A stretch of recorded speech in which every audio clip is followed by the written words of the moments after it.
Por aquí me dicen que no los deje dormir. Trataré, hermano, trataré. Querida sal de la tierra, Dios les bendiga, hermanos. Un abrazo para las iglesias del Señor en todas las repúblicas, desde el Cono Sur, las iglesias del Caribe, en especial la amada dominicana, hermanos, a quienes amamos y apreciamos, y todo México, hermanos, ¡viva México! ¡Viva!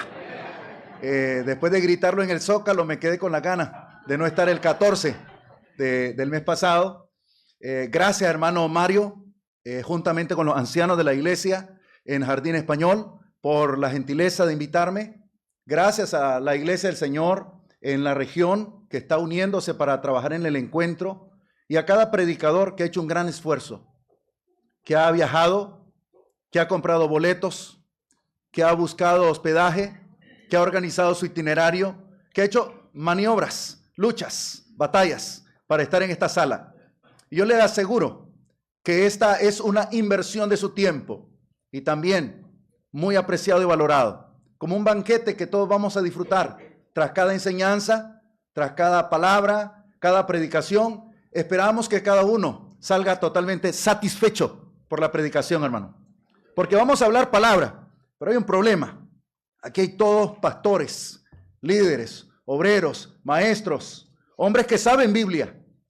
Aquí no hay neófitos, ni neófitas, aquí hay maestras del bien.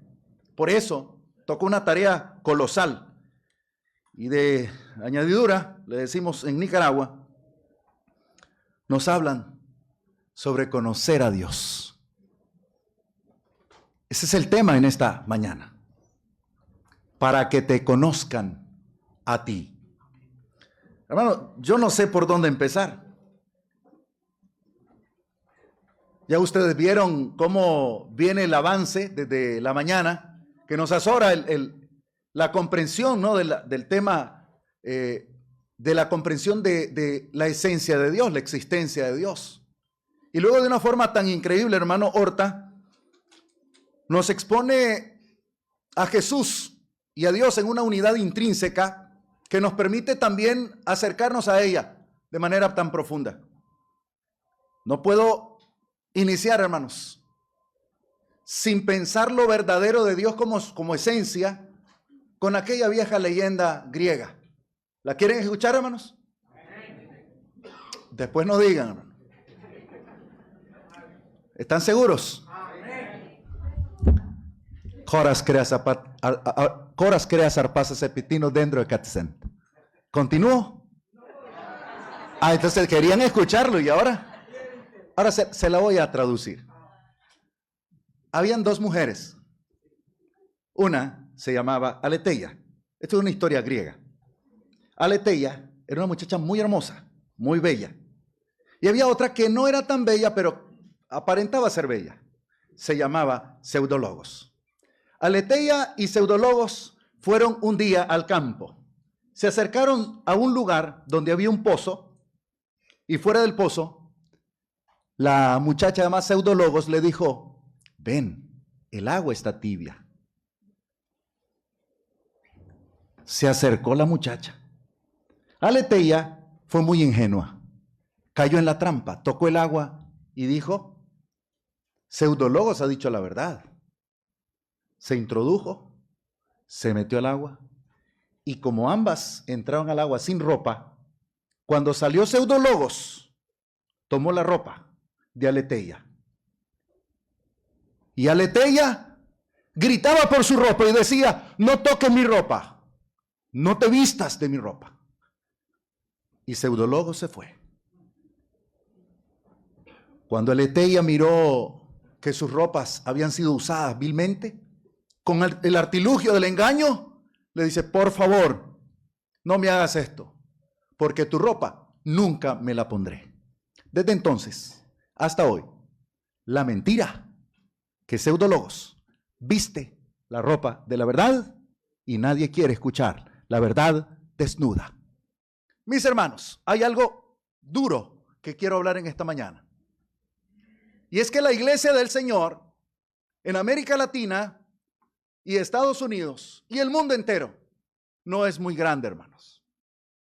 La iglesia es pequeña. La iglesia no es numerosa.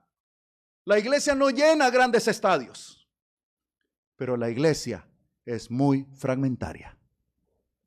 Los predicadores somos muy dados al clinche, al conflicto, a la discusión. Somos muy dados a la división. Y la iglesia, hermano, no merece ser dividida. El cuerpo de Cristo necesita la unidad. La iglesia de Cristo es unidad y debemos predicarla en cada púlpito, en cada escenario donde sea posible, porque debemos ser hombres y mujeres que unan, que pacifiquen y que glorifiquen siempre el nombre de nuestro Dios. Capítulo 17 de San Juan.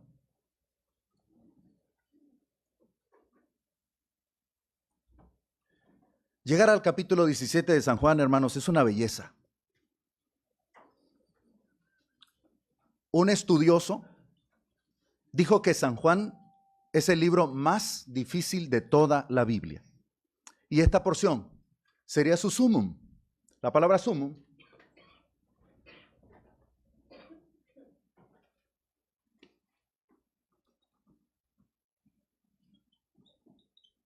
significa lo más sublime, lo más bello, lo más hermoso. En el capítulo 17 del Evangelio de Juan, se nos señala que Jesús hace una invocación al Padre Eterno. Y dice así, ¿lo tiene usted en la lectura? Leamos, por favor. Estas cosas habló Jesús y levantando los ojos al cielo, haciendo una invocación, hermano, distinta y una comprensión distinta de lo que podríamos nosotros comprender sobre la presencia de Dios. Cuando nosotros hablamos a Dios y cuando Dios se comunica con nosotros, usualmente vemos a Dios en una perspectiva trascendente. Es decir, que Dios baja, o sea, Dios en su esencia baja a través de Jesús y Él es trascendente en ese sentido. O sea, que viene de arriba hacia abajo. Pero en la palabra de Dios vemos a Dios en Jesús moverse de una manera dispersa. Va aquí, va allá y Dios camina entre los hombres. Y eso ya no es trascendencia, eso es inmanencia. Eso es que Dios está en todos lados. Un concepto de la omnipresencia. Cuando Jesús invoca al Padre, esto es ineludible que para quienes no creen en el Padre y el Hijo y que predican que Jesús es solo, esto es difícil de explicar, sino imposible. Porque Jesús, cuando ve al cielo, expresa en esa sublime oración, Padre, la hora ha llegado, glorifica a tu Hijo para que también tu Hijo te glorifique a ti. Hermano, la gloria de Dios es algo maravilloso y es la forma en la que Dios se ha manifestado a la humanidad. Dios es glorioso por fuera y es santo y puro por dentro. A Dios no lo podemos tocar con las manos sucias. A Dios no lo podemos tocar de una forma demasiado cerca. Cuando Usa quiso tocar y manosear el arca del pacto, sufrió muerte. Cuando los hombres y mujeres de Dios que obraron mal cayeron inertes. Cuando la iglesia y cuando los predicadores no glorificamos a Dios, nos va mal. Nos va mal. Cuando no dejamos que el Hijo sea glorificado en nosotros, nos va mal. Y es que la gloria, hermano, de Dios es algo poderoso, algo increíble, algo que no podemos nosotros describir con palabras humanas. Es algo tan sublime que las palabras no bastan, la poesía no describe con tal altura la belleza de Dios. Y por eso vuelvo a una pregunta. ¿Cómo se imagina Dios? ¿Cómo ve usted a Dios? ¿Lo conoce? Porque una cosa es predicarlo. Una cosa es hablar de lo que uno lee y sabe y conoce y reflexiona. Pero ¿le conoce? Habla con Él como quien puede palpar sus manos, como quien puede oír su voz, como quien puede, como dice esa alabanza, sentir su respiración. Eso es belleza. Eso es la gloria de Dios. Y cuando uno tiene ese sentimiento y ese valor, se acerca a Dios y sabe que Dios está allí. Nos ayuda. nos confronta, nos corrige, pero sobre todo nos guía. Como le has dado la potestad sobre toda carne, para que dé vida eterna a todos los que le diste. Y es que la autoridad de Jesús fue conferida, fue dada. Eso lo establece la Escritura. Y Jesús nunca hizo nada por cuenta propia. De hecho, se insiste en que Él siempre hizo algo, todo conforme a la palabra dada. Verso 3, y esta es la clave y el corazón del mensaje. Y esta es la vida eterna. ¿Qué es la vida eterna? ¿Qué es la vida eterna, hermanos? La vida eterna es conocer a Dios, caminar con Dios, hablar con Dios, invocarlo, predicarlo, pero sobre todo mostrar a Dios. Una de las cosas más maravillosas del texto aparecen en el verso 3. Que te conozcan a ti, el único Dios verdadero, y a Jesucristo, a quien has enviado. Cuando dice único Dios verdadero, eso es una palabra bien interesante. Vamos a ver por acá.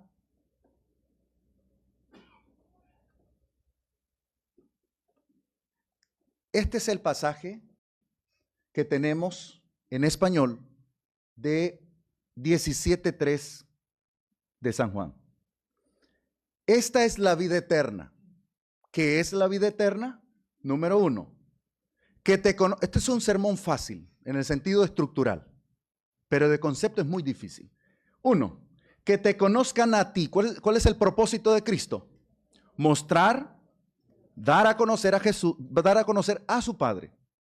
Número 2. Dar a conocer que el único Dios es su Padre. Número 3. Mostrarse Él como Mesías, como Mesías. Y número 4. Que se evidencie las razones del por qué vino. Cuando uno lee la palabra, la expresión verdadero, esto es una palabra muy, muy interesante. Y la vamos a describir de esta manera. Perdón.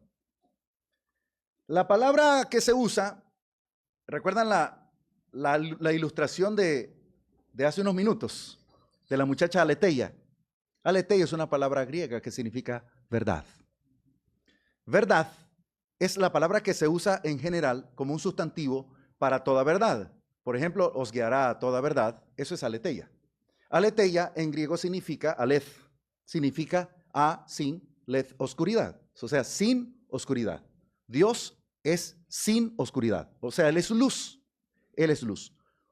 Mantenga la palabra luz en la mente, que ya vamos a ella.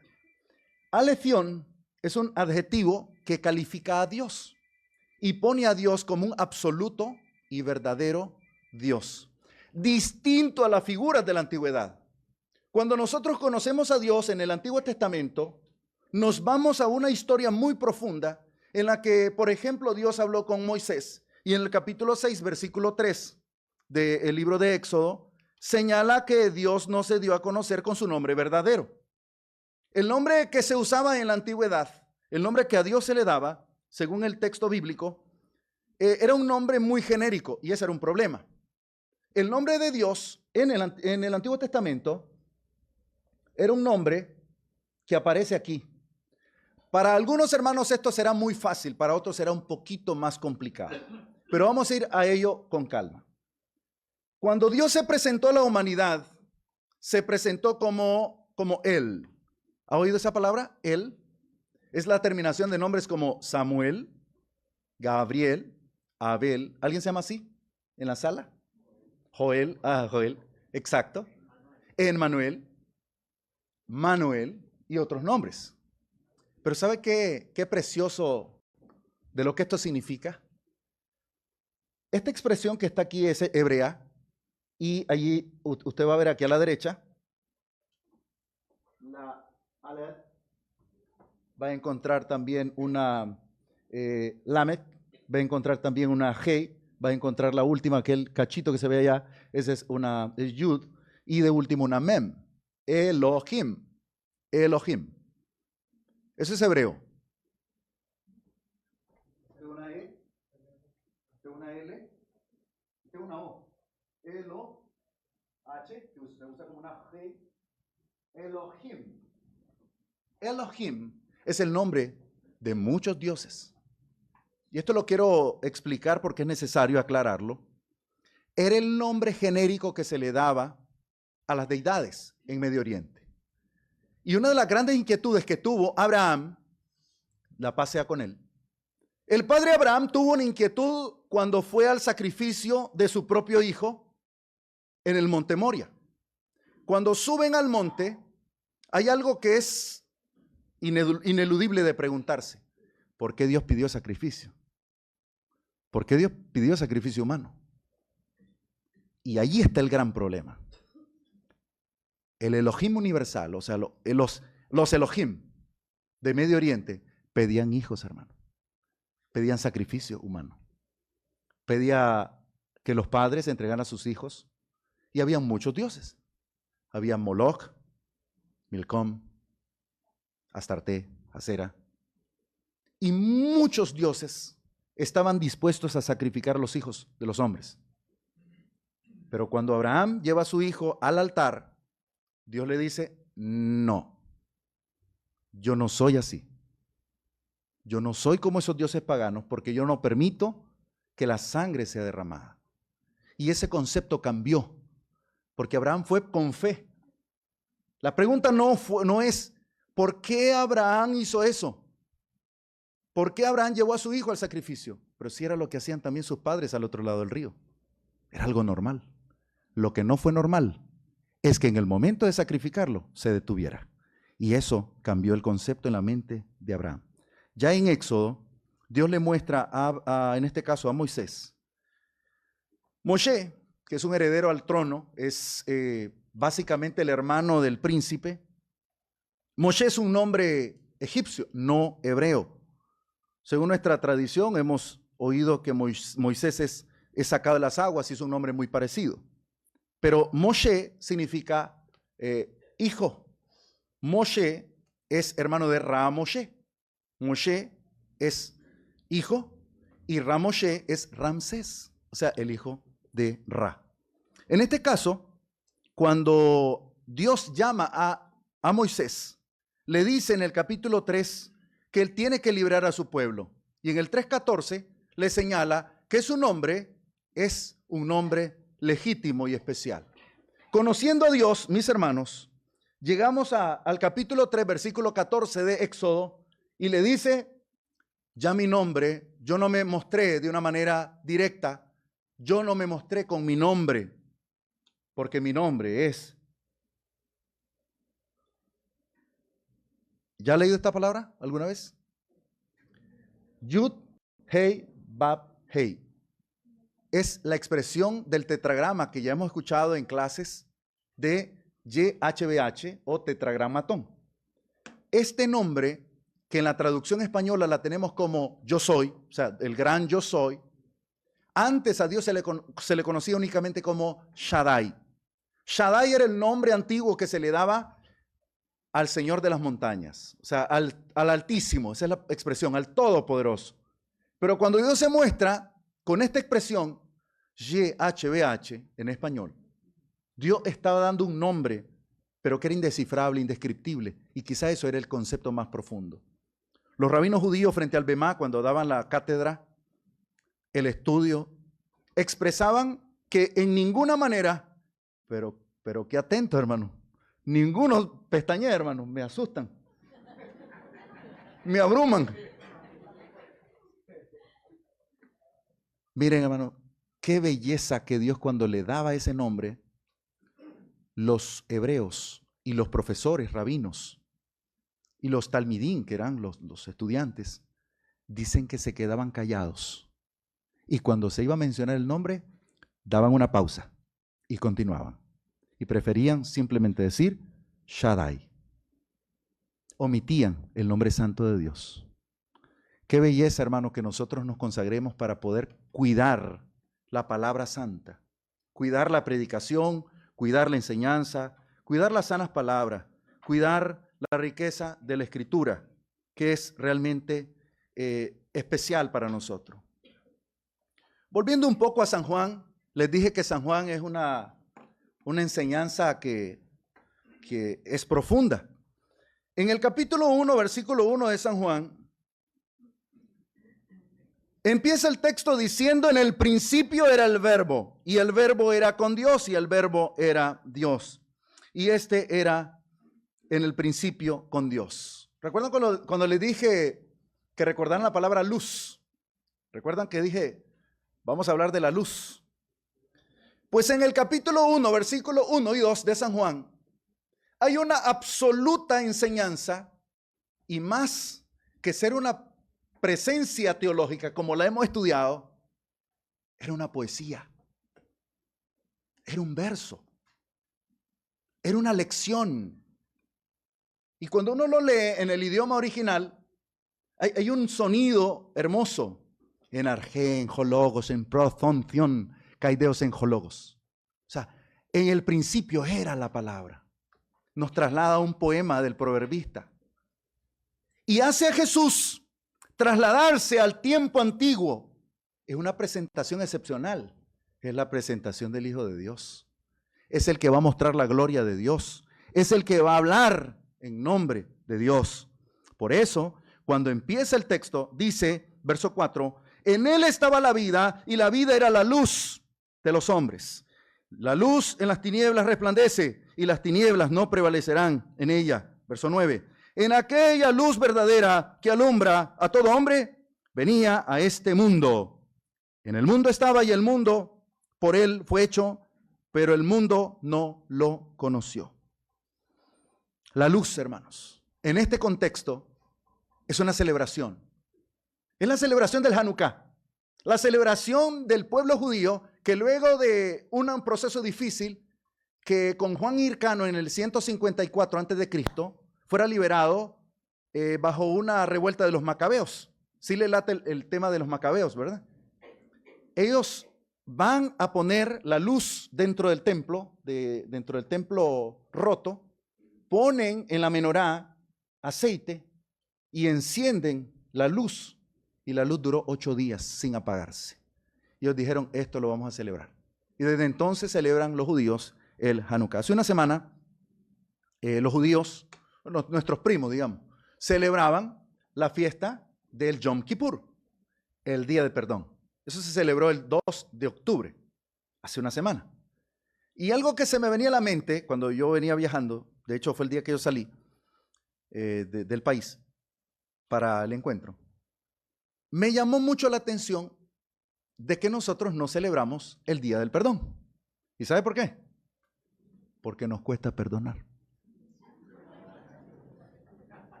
¿Ha escuchado un predicador? Y esto quiero que usted lo traslade a un acontecimiento. ¿Alguna vez le han hecho daño en el reino? ¿Alguna vez lo han ofendido en el reino? ¿Alguna vez le han dicho cosas que tal vez no son verdad? Y si son verdad, no luche. Pero si es falacia, hermano, si es falacia, duele, hermano. Usted siente, hermano, como puñalada. Siente que lo hieren, lo lastiman. Y eso duele, hermano. Pero hay que aprender a perdonar. Hay que aprender a conocer a Dios. Y cuando conocemos a Jesús, cuando Jesús nos muestra el verdadero Dios, Jesús dice en la Escritura que Él iba a los pueblos y antes de juzgar a la gente, los detenía. ¿Se acuerda aquellos Boanerges que estaban allí enojados diciendo que caiga fuego? Jesús dice, Oiga cada detalle de Jesús. ¿Qué pasaba cuando alguien quería algo malo contra un pueblo? Decía, no. ¿Qué pasaba cuando miraba al enfermo? Lo sanaba. ¿Qué pasaba cuando alguien estaba frustrado y necesitado? Jesús estaba allí. ¿Sabe qué estaba haciendo Jesús en cada paso? En cada momento, en cada instante. En San Juan, por ejemplo, estaba mostrando el carácter y la esencia de Dios. Porque Dios no era solo fuego consumidor en el concepto judío. Dios es amor. Y Dios es uno. Y quiere que la iglesia sea una. No es lo mismo decir que estamos unidos que demostrar que estamos unidos. No es lo mismo. No es lo mismo decirlo, porque decirlo es fácil, hermano. Decirlo es fácil, decir, si yo lo perdono, pero no me congrego en ese lugar. Yo lo amo. Dele un abrazo, vamos a verlo. Yo conozco, hermano, sé, de buena fuente. Hermano, congregaciones donde hay dos puertas y hay hermanos que salen por un lado y otros salen por el otro. Se revive la iglesia de Corinto. Y la iglesia, hermano, aunque la iglesia en su esencia es perfecta y debe ser llevada ante nuestro Señor, pura y santa e inmaculada, la iglesia, nosotros, los predicadores, a veces no es la iglesia, hermano, somos los líderes. Mire que duele cuando las iglesias dicen, ay, es que son los líderes que están peleando. Yo no sé ni dónde congregarme. Pero yo no sé, no tengo idea, ni le he preguntado al hermano Mario, ni a los ancianos, cómo es la situación en Monterrey, ni en Coahuila, ni en Chihuahua. Yo no sé. Dios me libre. Sí. Porque yo predico aquí, hermano, para Pedro y para Juan, para Jacobo y Zebedeo, no hay problema. Ahora, la dicha es que yo tiro la bomba y me voy. Sí. Yo los dejo. Pero ¿sabe qué es la belleza de la oportunidad que tenemos ahora? Es hacer un cambio para las nuevas generaciones. Que no seamos iglesias para discutir, para pelear, para defender nuestros conceptos humanos, sino para vivir en Cristo y para amar y para respetar y para saber que somos diferentes. Que uno habla de una manera, el regio habla de una manera, el oaxaqueño habla de otra, el dominicano de otra, los nicaragüenses de otra. Somos diferentes, pero somos uno en Cristo. Somos uno en el Señor. Entonces la iglesia supervive con una sola energía, con una sola visión sobre un mismo concepto, sobre las bases de Jesús, los apóstoles, los primeros maestros, aquellos que fueron enseñados a vivir en unidad. Jesús lo predicó, Pablo lo predicó, Pedro lo predicó y siempre habló de la unidad porque era lo más difícil que la iglesia podía conservar. Porque las enseñanzas las conservamos iguales, tan calcadas, hermano. La iglesia de Cristo, a nivel latinoamericano, hasta el proceso de oración y administración de la palabra, todo es exactamente igual. Entonces el problema no es doctrinal. Ya ve que el problema no es doctrinal. Muchas veces el problema es emocional. El problema es humano. El problema es la carne, la adamacidad. ¿Qué cosas dañan a la iglesia, hermano? ¿No es el ego acaso? Es que nadie puede más que yo en la iglesia. Errores que cuestan caro. ¿Cuántas iglesias crecen a una membresía enorme, inusual? 100, 200, 300 miembros. Y cuando la iglesia comienza a crecer, la iglesia comienza a fragmentarse. No hay procesos para que el liderazgo entienda que en Cristo somos servidores. En Cristo somos instrumentos. Instrumentos para servicio, para amar, para cuidar, para ministrar. Y para que la iglesia, hermanos, se consolide. Nuestras iglesias necesitan estar siempre unidas. Cuando Jesús se mostró a la mujer samaritana, la mujer se quedó impávida, azorada, porque realmente el Señor, cuando habla con ella, la conoce. Habla con ella, sabe sus detalles, sus pormenores. No vamos a entrar en eso. No nos gusta el chambre, dicen en El Salvador. Sí, ya sabe que es chambre, no nos gusta el chisme. Pero cuando Jesús habla con ella, ella se sorprende por lo que dice el Señor. Y le dice el Señor, a ver, tráeme a tu marido. No. Señor, no tengo ahorita. Eso es lo que dice, le dice. Pero otra cosa es lo que hace. Cuando habla Jesús con la mujer, habla como profeta, habla como Mesías. Y entonces la mujer dice, ha de venir un Mesías. Con ese hablas ahora. Capítulo 4, versículo 26 de San Juan. Y se presenta como ungido. Como aquel Mesías esperado desde la profecía de Daniel, capítulo 9, versículo 24 al 27, cuando se profetiza las 70 semanas hasta la llegada del Hijo de Dios, del Mesías, el Santo de los Santos, dice la profecía. Y llegó el Santo de los Santos y fue ungido y tuvo que ir a la muerte y luego resucitar al tercer día y luego ser llamado, hasta ese entonces, Jesús llamado el Cristo. Es el que ahora predicamos y confesamos de que Él es nuestro Salvador. Pero debemos también confiar en que así como Jesús oró para que nosotros seamos uno, como tú, oh Padre, en mí y yo en ti, para que el mundo crea que tú me enviaste. Ahora entiende por qué el mundo no cree. ¿Cómo va a creer? Si en la cuadra dice, ay, esa es la iglesia, la de los bochincheros, ¿no? Bochinchero, en el buen castellano, en el buen nicaragüense, significa pleitisto, peleonero. Es que le gusta pelear. Hermano, yo le doy gracias al Señor. Viví situaciones difíciles en mi pronta niñez, de ruptura en la congregación. Me hice cargo, aquí está uno de mis hermanos, hermano Santo Mendoza. Él sabe lo que digo, es verdad. Pues me conoce desde jovencito.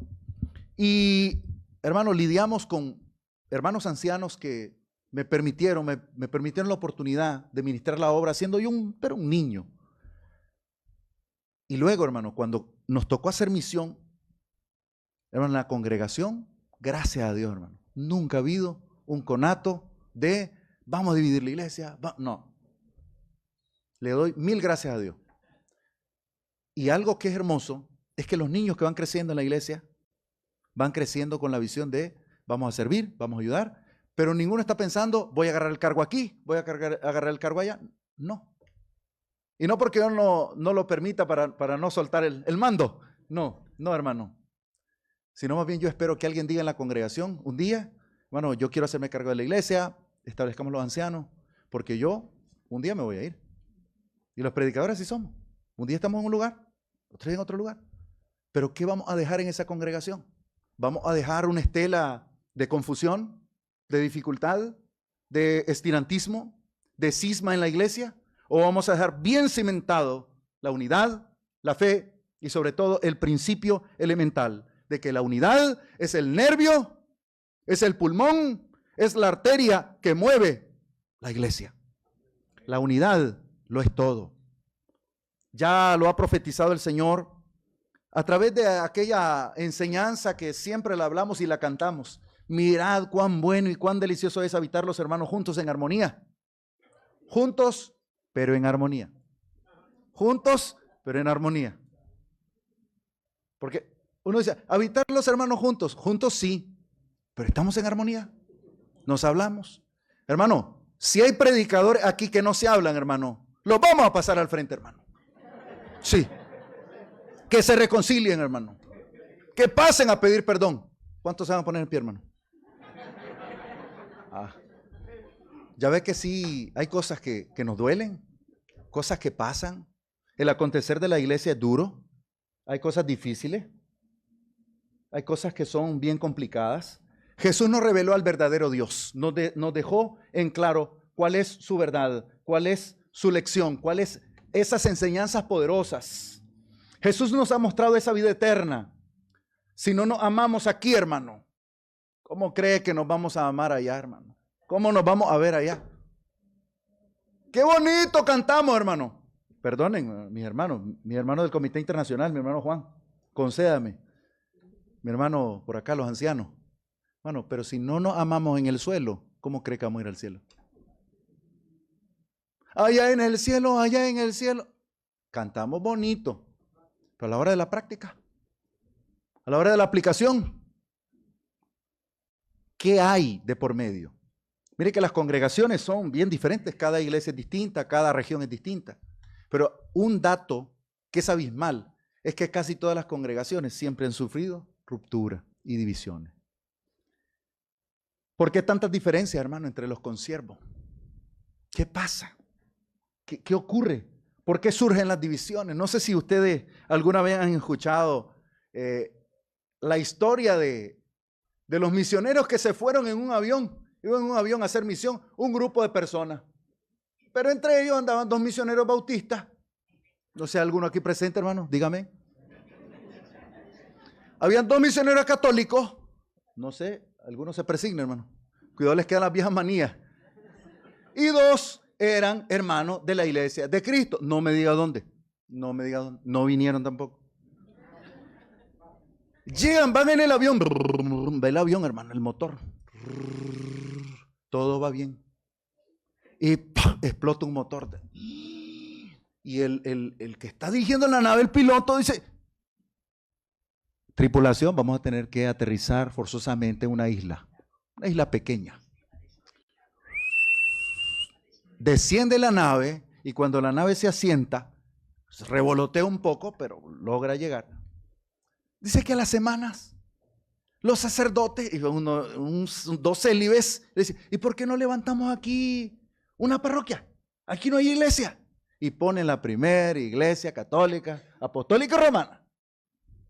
Allá los bautistas dijeron: ¿y por qué no establecemos una obra aquí? Esta obra sería una obra misionera poderosa. Pongamos la primera iglesia bautista. Bueno, los dos hermanos de la iglesia de Cristo se miran. Y dice: levantamos la iglesia de Cristo. La otra semana, la levantan hasta una semana después. Y levantan la primera iglesia de Cristo. Allá a la vuelta de las semanas, ya existía en la isla la iglesia católica, apostólica y romana, la primera iglesia bautista, y ya existía, hermano, la iglesia de Cristo del norte y la del sur. La iglesia necesita mantenerse unida, los líderes se tienen que mantener unidos, la obra de Cristo es una, y a la iglesia que se va a llevar es a una, sin diferencia, si es del norte, si es la del sur, si es la de acá, la de allá. Somos uno, hermano, y debemos amarnos. Amémonos y sirvamos al Rey de Reyes y Señor de Señores con toda pasión. Bendiciones.